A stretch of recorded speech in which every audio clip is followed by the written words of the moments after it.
3,690 कोटीची जी तरतूद आहे ती त्या ठिकाणी अर्थ विभागाकडून प्राप्त झालेली आहे आणि या महिन्याचा जो लाभ आहे हा त्याच्यातून वितरित होणार आहे।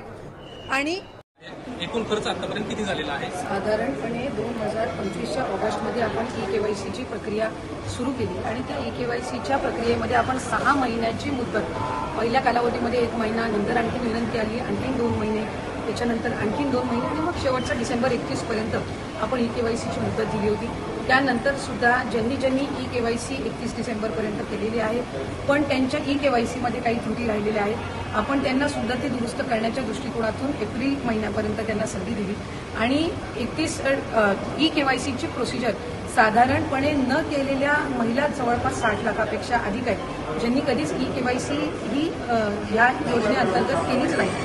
त्यानंतर इन्कम टॅक्सचा जो डेटा आहे तो साधारणपणे 5 लाख आणि त्याच्यानंतर ई-केवायसी करत असताना आणखीन 9.5-10 लाखाचा जो डेटा आहे तो त्याच्यामध्ये त्यांचं जे आर्थिक उत्पन्न आहे त्यांच्या घरातल्या म्हणजे पतीचं असेल किंवा वडिलांचं असेल हे त्या ठिकाणी ई-केवायसीमध्ये आढळून आलं। अशी साधारणपणे एक 14-15 लाखाची त्या ठिकाणी संख्या आहे ज्यांच्याकडे वाहनं होती आणि वाहनांमुळे त्या ठिकाणी त्यांनी अर्ज भरलेले होते पण तरी वाहनं त्यांच्या नावाने असल्यामुळे असा काही 4.5-5 लाखाचा डेटा आहे आणि त्यामुळे ज्यांना वारंवार संधी देऊन सुद्धा ई-केवायसीची प्रक्रिया झाली नाही त्यांना त्या ठिकाणी योजनेचा लाभ आणि जे काही नियम आणि निकष ठेवलेले होते त्यानुसार या योजनेचा लाभाच्या दृष्टिकोनातून सरकारने त्या ठिकाणी निर्णय घेतला आणि कुठलीही पात्र महिला ज्यांनी ई-केवायसीची प्रोसिजर केलेली आहे आणि तरी सुद्धा तिला त्या ठिकाणी लाभ मिळत नाही आहे अशा पद्धतीचा कुठल्याही पात्र महिलेवर अन्याय किंवा त्या लाभार्थीवर अन्याय हा विभाग म्हणून किंवा शासन म्हणून केला जाणार नाही। आमच्याकडे काही तक्रारी किंवा काही त्या ठिकाणी निवेदनं प्राप्त झालेली आहेत की त्यांनी ई-केवायसीची प्रोसिजर केली होती पण तरी सुद्धा त्यांना लाभ मिळत नाही आहे। अशा प्रोसिजर ह्या ज्या आहेत त्या आम्ही क्रॉस व्हेरीफाय करतोय।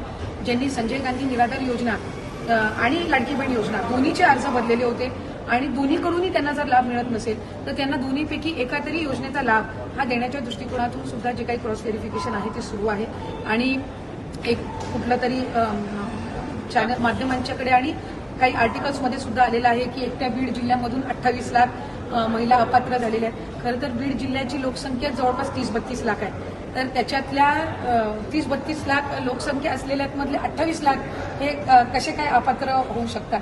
त्यामुळे कुठे ना कुठेतरी जी काही बातमी आहे किंवा जो काही डेटा आहे त्याच्यामध्ये काही तथ्य नाही।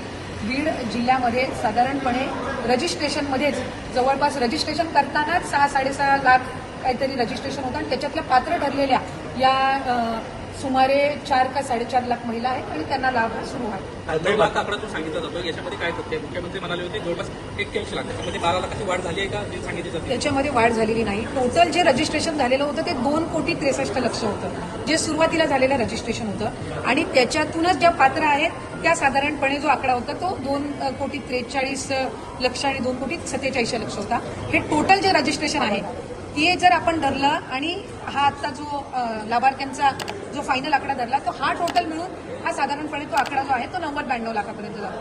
पण टोटल रजिस्ट्रेशन 2,63,00,000 होतं त्याच्यातले कदाचित म्हणजे त्याची नोंद धरून हा कदाचित हा डेटा येत असेल पण साधारणपणे आत्ताच्या घडीला आपण 1,67,00,000 ते 1,70,00,000 सुमारामध्ये हा जो आहे तो डेटा पूर्ण ई-केवायसीची प्रक्रिया केल्याच्या नंतर हा त्या ठिकाणी आपल्याकडे आहे आणि मूळ जे रजिस्ट्रेशन झालेलं त्यासहित जर ऍड केलं तर त्यानुसार तो येतोय आणि म्हणून प्रत्येक 2-3 महिन्यांनी अशा पद्धतीचे जे काही वेगवेगळे लॉजिक्स किंवा लॉजिस्टिक्स धरून जे आकडे येतात त्याच्यामुळे हे कन्फ्युजन आहे पण साधारणपणे स्ट्रीमलाईन होण्याच्या दृष्टिकोनातून ही योजना ई-केवायसी ही बंधनकारक आहे आणि ही फक्त लाडकी बहीण योजनेसाठी नाही तर आपण जर बघितलं तर नमो शेतकरीसाठी सुद्धा ई-केवायसी आहे।